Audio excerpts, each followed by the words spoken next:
¿Qué tal, queridos hermanos y amigos? Un saludo para todos en el nombre del Señor Jesús. Estudiar la palabra de Dios es una gran bendición. En nuestro estudio pasado estuvimos analizando el aumento del pecado como una bacteria, como las tantas que hay en el mundo que se extienden por millones.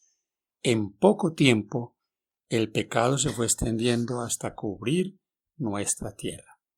Pero Dios en su infinito amor ha decidido hacer un pacto con el hombre. El pecador ha tenido una nueva oportunidad. Bienvenidos. Vamos a estudiar ahora la lección número 4 y esta está titulada Un pacto eterno. El texto que tenemos para memorizar Génesis 17:7. Y estableceré mi pacto entre mí y ti, y tu descendencia después de ti, en sus generaciones, por pacto perpetuo, para ser tu Dios y el de tu descendencia después de ti. ¿Cuántos recordamos nítidamente haber tenido de pequeños una enfermedad grave o un principio de neumonía? Y que podría haber sido aún peor. Al despertarnos en medio de una larga noche con fiebre, veíamos a nuestra madre o a nuestro padre sentados en una silla junto a nuestra cama bajo el suave resplandor de la luz de la noche. De la misma manera, en un sentido humano figurado, Dios se sentó junto a la cama de un mundo enfermo de pecado mientras la oscuridad moral comenzaba a profundizarse en los siglos posteriores al diluvio. Por esta razón llamó a Abraham y a través de su fiel siervo concibió establecer un pueblo a quien él pudiera confiarle el conocimiento de sí mismo y darle salvación. Por lo tanto, Dios hizo un pacto con Abraham y su posteridad. En nuestras luchas no vemos más allá de las cosas de este mundo, pero no vemos a Dios sufriendo con nosotros, como ha sufrido con la humanidad que lo ha rechazado. Desde el comienzo del pecado, Dios ha lidiado con el ser humano. La Escritura dice con amor eterno, Yahvé y el pacto con Abraham. Génesis 15:7 nos dice, y le dijo, yo soy Jehová, que te saqué de Ur de los Caldeos, para darte a heredar esta tierra. Qué importante, hermanos queridos, los nombres. Y sobre todo, en la antigüedad, los nombres tenían un significado muy interesante. Y podría ser que nosotros hoy también, María Eugenia, nos impresionen los nombres. ¿No nos impresionan algunos nombres? Sí, claro. Por ejemplo, cuando oyes hablar de Albert Einstein, ¿qué piensas? Una persona muy inteligente. Un gran inventor, un hombre que dejó tremenda huella. Igual Martin Luther King, aquel hombre que luchó contra la esclavitud. Gandhi. En la Biblia, ¿cuántos personajes de la Biblia nos impresionan? Yo creo que nosotros tenemos el deseo de vernos con algunos de ellos en el día de la resurrección. Abraham, Adán, hablar con Daniel, Con José, y sin duda alguna, cada uno de nosotros tiene aquel gran personaje con el que quisiera estar sentado a sus pies, el Señor Jesús. Así que, mis hermanos, es importante que consideremos esto, los nombres. Ahora, este pacto de Dios con Abraham es un pacto que tiene muchas cosas para nosotros. Recuerden, todos nosotros somos de esa descendencia de Abraham.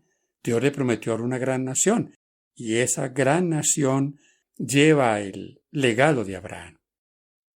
Ahora, mis hermanos, hay pactos como este pacto de Dios con Abraham que tiene también una condición. Es increíble cómo hoy solo se habla del pacto de una manera solo de Dios para el hombre. Dios nos dio un pacto que ha estado cambiando, un pacto que ha estado Dios renovando porque se ha tenido que acomodar al hombre. Una gran mentira. Y perdónenme que lo diga así, ¿pero por qué? Porque nunca Dios ha cambiado su pacto. el mismo pacto que Dios hizo con Abraham, lo quiere también hacer con nosotros. Durante los tiempos bíblicos, la gente del Cercano Oriente atribuía gran importancia al significado de los nombres. Los hebreos siempre pensaban que un nombre indicaba las características personales del nombrado, o los pensamientos y las emociones del que dio el nombre, o circunstancias que rodeaban la ocasión cuando fue dado el nombre. Comentario Bíblico Adventista, tomo 1, página 534 y 535. Siempre ha existido una polémica en cuanto al nombre de Dios. Quiero compartirles también este comentario. El nombre que aparece en el Antiguo Testamento 6.800 veces sobre Dios o su nombre abreviado es el que hoy conocemos como Jehová. El Antiguo Testamento está un tanto envuelto en misterio. Al parecer es una forma del verbo hayak, o sea, ser, en cuyo caso significa el eterno, el existente, el autoexistente, el autosuficiente, o el que vive eternamente. Los atributos divinos que parecen enfatizar que este título son los de la autoexistencia y la fidelidad señalan al Señor como el Dios vivo, la fuente de la vida, en contraste con los dioses de los paganos que no existían más allá de la imaginación de sus adoradores. Entonces, del mismo modo, se explica que en el Éxodo tenemos al gran yo soy el que soy, que fue una de las frases favoritas del Señor Jesús. Yo soy el buen pastor, yo soy la puerta, yo soy el pan. El Shaddai, Génesis 17:1. Era Abraham de edad de 99 años cuando le apareció Jehová y le dijo: Yo soy el Dios Todopoderoso, anda delante de mí y sé perfecto.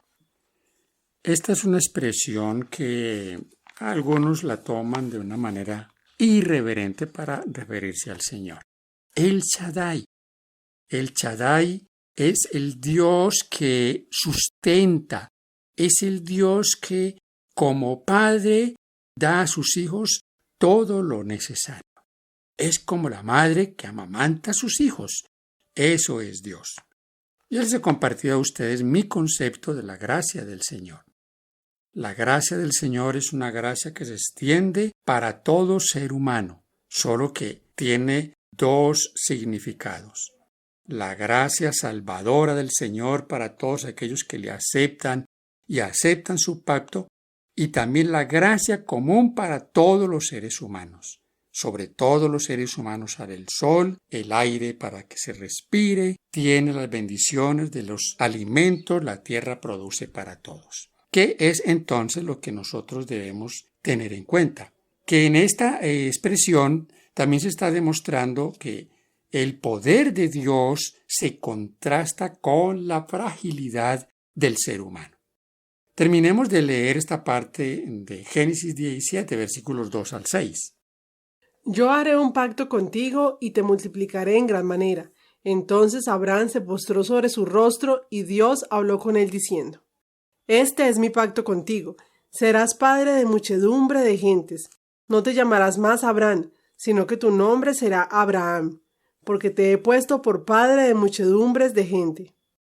Te multiplicaré en gran manera y de ti saldrán naciones y reyes.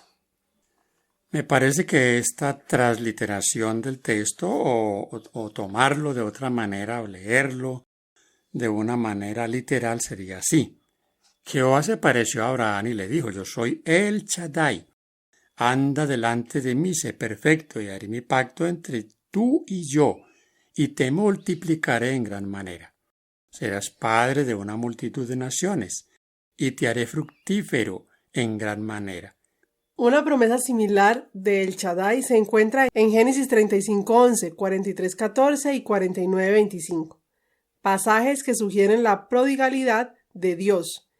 Él, el Dios del poder y autoridad, y Shaddai, el Dios de riquezas inagotables, riquezas que están dispuestos a otorgar a quienes las busquen con fe y obediencia. Bien, mis hermanos, comparto con ustedes este concepto. ¿Cómo nos sentiríamos nosotros si el nombre del Señor, el Dios al que creemos, fuese el Dios frágil o el Dios débil? Y yo agregaría otra. ¿O el Dios cambia todo?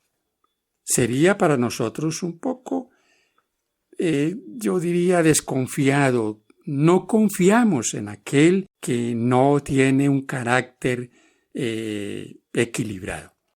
Ese Dios que ha cambiado todo, ese Dios que ha modificado su pacto, de verdad para mí, de manera personal, no es un Dios confiable.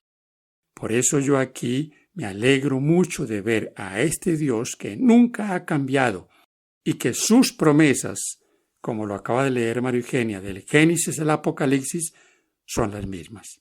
Dios no cambia. Malaquías 3:6. De Abraham a Abraham. Hablamos un poco en nuestro día anterior de los nombres. Qué importantes son los nombres. Pero aquí tenemos algo bien interesante. ¿Por qué Dios cambia a Abraham el nombre? ¿Cuál es el significado de este nombre? El padre de la fe, el padre de multitudes. Bien interesante. Encontramos también no solo el nombre de Abraham como un nombre importante. Muchos. Jacob, José, Daniel. Ahora, ¿qué es lo que esto nos puede traer a la mente? Posiblemente cuando hablamos de ellos, como ya dijimos, pues tenemos esos conceptos de hombres obedientes, de hombres firmes, y relacionamos en la palabra de Dios a esos hombres. Cuando hablamos de David, recordamos también posiblemente su fase de debilidad y de pecado, pero finalmente el hombre conforme al corazón de Dios.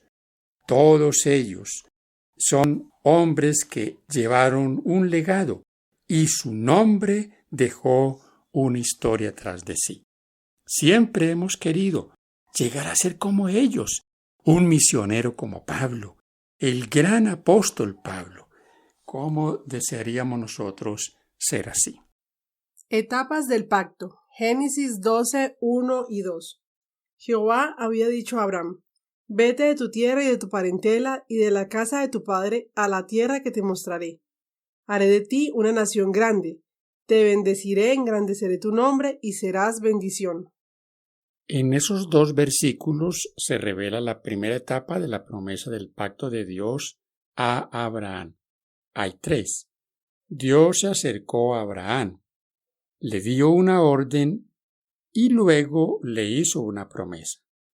Ese acercamiento manifiesta que Dios, en su misericordia, escogió a Abraham para ser el primer personaje clave de su pacto, especial de gracia. La orden implica la prueba de confianza total de Dios. La promesa, Génesis 12, 1, 3 y 7. Aunque fue destinada especialmente a los descendientes de Abraham, en última instancia incluye una promesa para toda la raza humana. Génesis 12:3, Gálatas 3, 6 al 9. Dios se acerca al hombre, Dios llama al hombre a la obediencia y la promesa viene de parte del cielo. Mis queridos hermanos, este pacto, como vemos en nuestro siguiente tópico, tiene obligaciones. ¿Cómo es posible que hoy Dios haga un pacto sin obligaciones? Un pacto sin ley, un pacto sin ningún tipo de contraprestación. Ahora, ese pacto está condicionado. ¿A qué está condicionado? A la obediencia del ser humano. Dice Génesis 18:19. Porque yo sé que mandará a sus hijos y a su casa después de sí, que guarden el camino de Jehová, haciendo justicia y juicio para que haga venir Jehová sobre Abraham lo que ha hablado acerca de él. ¿Qué es lo que dice el texto? No solo Abraham Se preocupaba por la obediencia a Dios, su obediencia personal. Abraham fue un educador en cuanto a su familia en los caminos de Dios. Isaac recibió la instrucción en cuanto a cómo debía caminar delante de Dios. Así que, mis hermanos, este es un pacto con obligaciones. No podemos nosotros solamente esperar que Dios cumpla. Nosotros también tenemos una parte que cumplir. Nos pasa siempre, queremos que Dios haga todo, que derrame bendiciones, que nos dé trabajo, que nos dé salud, que nos dé un montón de cosas, pero ¿estamos haciendo lo que Él nos ha pedido que hagamos? Una pregunta para que la analicemos concienzudamente en cuanto a las obligaciones del pacto de Dios con nosotros. El mundo cristiano quiere un pacto, pero un pacto sin obligaciones. El pueblo de Dios ha aceptado que en ese pacto tiene cosas que hacer. Si no lo cumple, pues Dios simplemente hará lo que hizo una y otra vez con el pueblo de Israel: romper ese pacto con ellos y dejarlos para que cosecharan lo que ellos habían sembrado. Muchos continúan siendo probados como lo fue Abraham. No oyen la voz de Dios hablándoles directamente desde el cielo, pero en cambio son llamados mediante las enseñanzas de su palabra y los acontecimientos de su providencia. Se les puede pedir que abandonen una carrera que promete riquezas y honores, que dejen afables y provechosas amistades y que se separen de sus parientes para entrar en lo que parezca ser solo un sendero de abnegación, trabajos y sacrificio. Dios tiene una obra para ellos, pero una vida fácil y la influencia de las amistades y los parientes impedirá el desarrollo de los rasgos esenciales para su realización. Los llama para que se aparten de las influencias y los auxilios humanos, y les hace sentir la necesidad de su ayuda, y de depender solo de Dios, para que Él mismo pueda revelarse a ellos. ¿Quién está listo para renunciar a los planes que ha abrigado y a las relaciones familiares en cuanto lo llame la providencia? Patriarcas y Profetas, página 105. Una pregunta muy interesante que nos debemos formular. Queridos hermanos y amigos, muchas gracias por acompañarnos hasta aquí. Esperamos que este comentario sea de gran ayuda para ustedes y que lo puedan compartir con otras personas. Bendiciones para todos.